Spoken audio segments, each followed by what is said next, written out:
Alright, back for another beer review, and today I'll be reviewing yet another beer from the Fatheads Brewery, and they're headquartered in Middleburg Heights, Ohio, and this is their Imperial Head Hunter IPA. So they're calling this one an aggressively hopped West Coast-style Imperial IPA that comes in at 9.5% alcohol by volume, 95 IBUs at the time of review.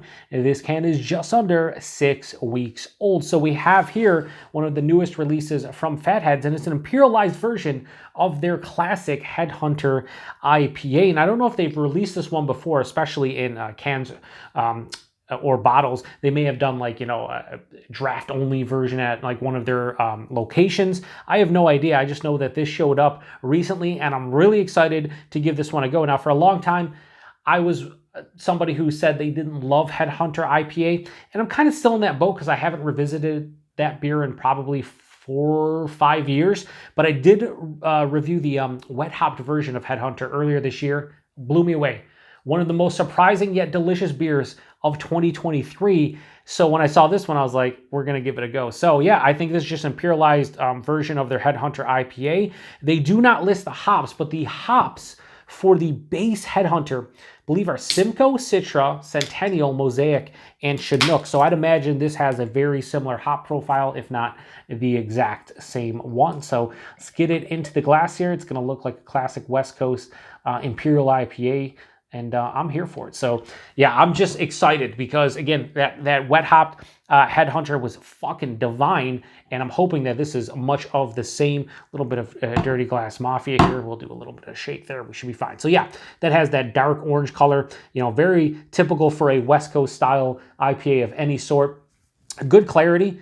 Because it is a little bit darker with that dark, like honey orange color. I can see my hand through the side, but again, it's a bit darker. 2 fingers of a very lightly tan colored, super creamy looking head. Yeah, it looks beautiful. Honestly, let's get a nose.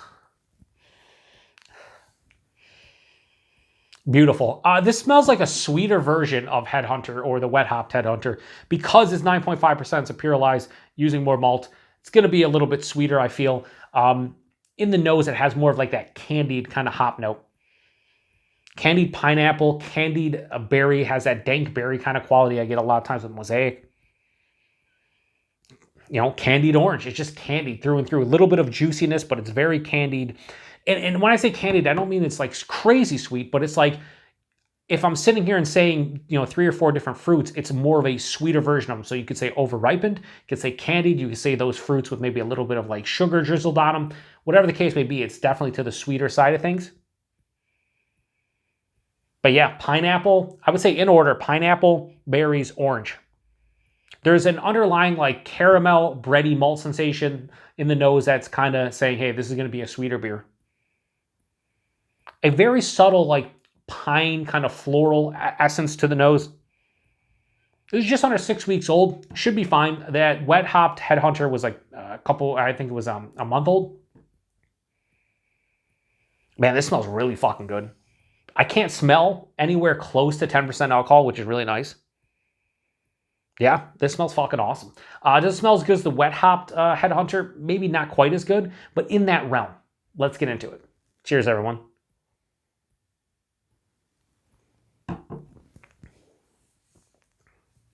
Yeah, this is really good.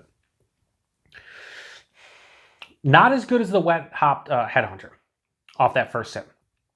But as we start to delve into this one and start to break it down, we'll see.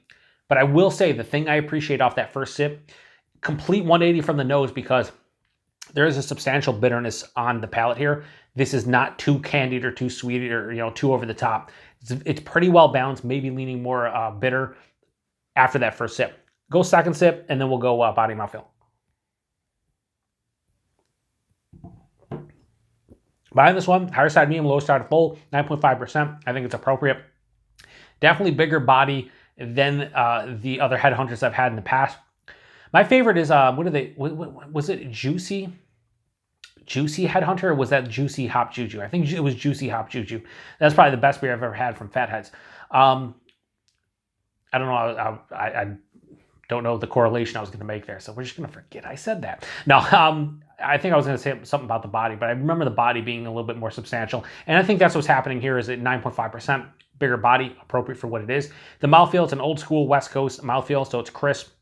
It has a nice, moderate carbonation on the palate. It's smooth, but, it's not creamy soft. It's not a New England. It's not a hazy. So you don't expect that. But just want to let everyone know, based on how it looks, it's appropriate body and mouthfeel.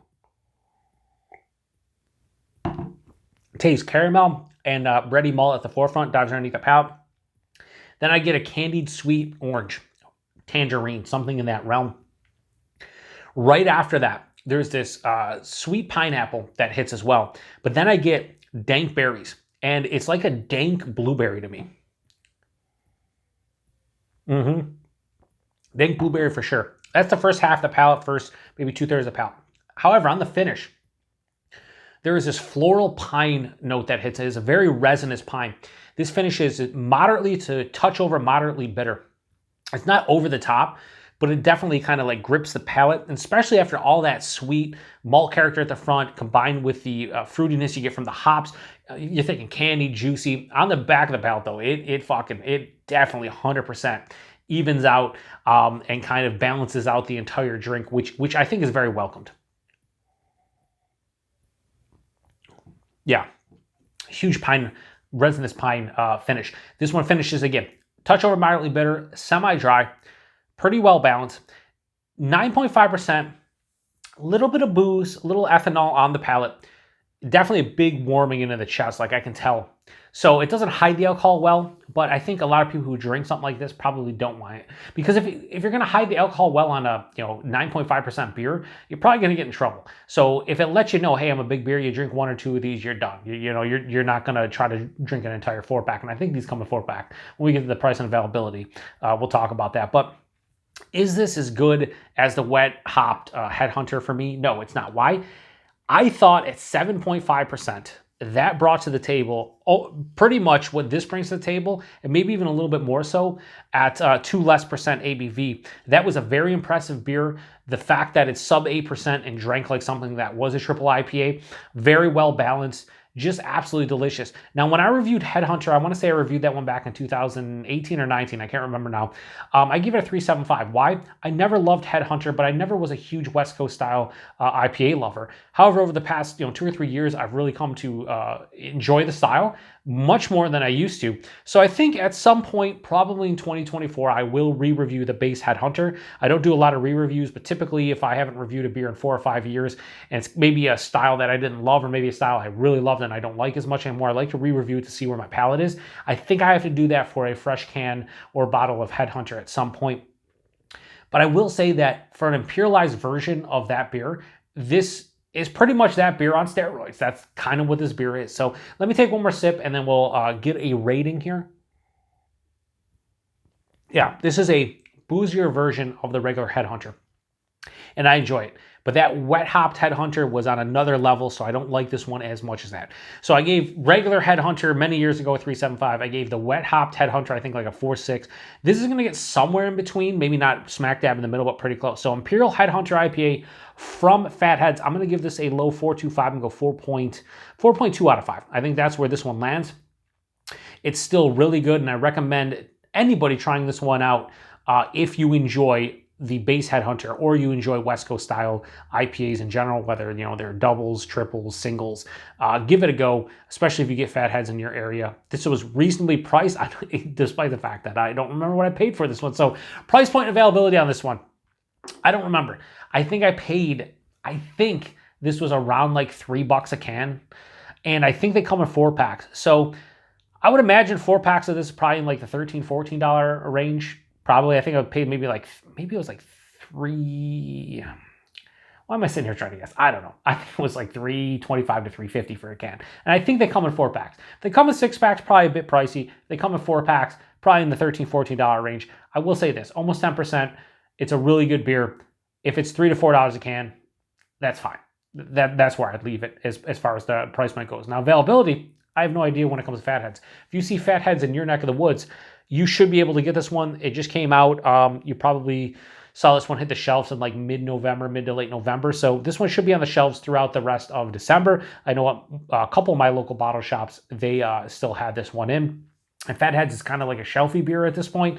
When it comes to a lot of their offerings, you can walk into at least here a couple different grocery stores and pick up their stuff right off the shelf. So I don't know if that is exactly the case for this one, but probably in the realm. So yeah, I'm going to shut this one down. I appreciate everybody stopping by for another beer review here on the Beer Patrol. If you've had this one before, post in the comment section. What did you think about this one? I still think that wet hopped Headhunter is top tier for me as far as like a hop forward beer from Fatheads goes, but this isn't that far behind, and the fact that's 9.5%, nice. Till the next one. Cheers.